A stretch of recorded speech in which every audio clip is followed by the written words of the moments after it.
चलिए अब आते हैं क्वेश्चन नंबर 9 की ओर। इसमें बोल रहा यदि किसी एपी के तीसरे और नौवें पद क्रमशः 4 और -8 है तो इसका कौन सा पद शून्य होगा। यानी इस एपी में तीसरा और नौवां पद दिया गया है, हमें कौन सा पद शून्य होगा ये निकालना है। तो चलिए करते हैं। ये क्वेश्चन नंबर 9 है। क्वेश्चन नंबर 9 में दिया गया है कि तीसरे और नौवें पद, यानी तीसरा पद दिया गया है 4 और नौवें पद दिया गया है A9, ये दिया गया है -8। तो हमें ये ज्ञात करना है कि कौन सा पद शून्य होगा। तो तीसरा पद को हम कैसे लिख सकते हैं, a प्लस का 2d, ये दिया गया है कितना 4। नौवां पद को हम कैसे लिख सकते हैं, a प्लस का 8d, ये कितना हो गया -8, ये दिया गया है। तो हमें निकालने के लिए बोल रहा है कि कौन सा पद शून्य होगा। तो हम मान लेंगे, माना nवां पद शून्य होगा। nवां पद का मतलब an, nवां पद को ही हम कहते हैं an, यानी nवां पद क्या होगा, शून्य होगा। हमें ये निकालने के लिए बोल रहा है कि कौन सा पद शून्य होगा। तो हमने क्या किया, हम मान लिए कि nवां पद जो है वो शून्य होगा। nवां पद को हम क्या कहते हैं, an, यानी an क्या होगा, शून्य होगा। तो सबसे पहले हम क्या करेंगे, इसको हम समीकरण 1 मान लेंगे, इसको हम समीकरण 2 मान लेंगे। 1 और 2 से हमें a और d का मान निकालेंगे सबसे पहले।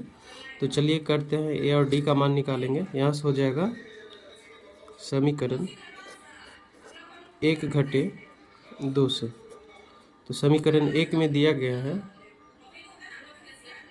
a प्लस का 2d बराबर 4, a प्लस का 8d बराबर -8। ये समीकरण 1 है, ये समीकरण 2 है। 1 में से 2 को घटाएंगे तो घटा पर चिन्ह बदलेगा, ये प्लस का है माइनस, प्लस का है माइनस, ये माइनस का है तो प्लस का हो जाएगा। ये दोनों कट जाएगा, सेम है।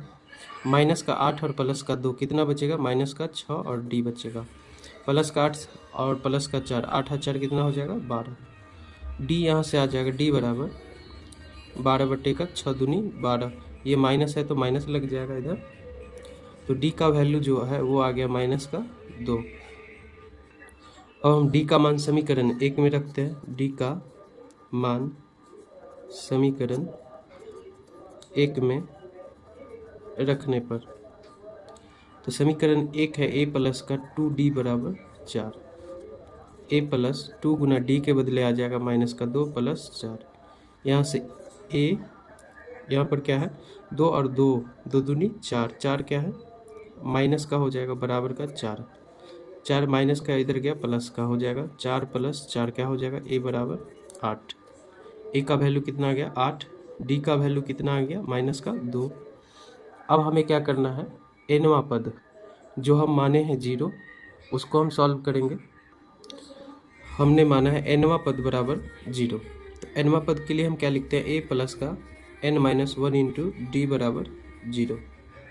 तो यहाँ से हो जाएगा a का value 8 plus n-1 into d का वैल्यू है -2 बराबर का 0। ये हो जाएगा 8 प्लस -2 को n से गुना होगा -2n, और ये -2 को प्लस -1 से गुना होगा तो माइनस माइनस प्लस, और 2 को 1 से गुना होगा 2। तो यहाँ ये हो जाएगा बराबर का 0। माइनस और प्लस क्या हो जाएगा, -2n प्लस का 2 बराबर का 0। 8 और 2 कितना हो जाएगा 10, 10 इधर जोड़ का तो उधर भेजेंगे तो घटाव का हो जाएगा, 2n बराबर हो जाएगा घटाव का 10।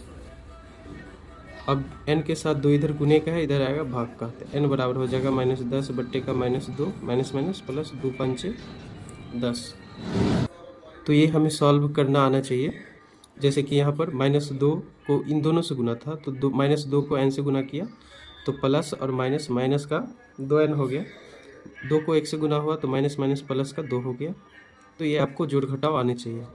तो n बराबर कितना हो गया 5, n बराबर 5। यहाँ पर हमने क्या माना कि nवां पद है वो है 0,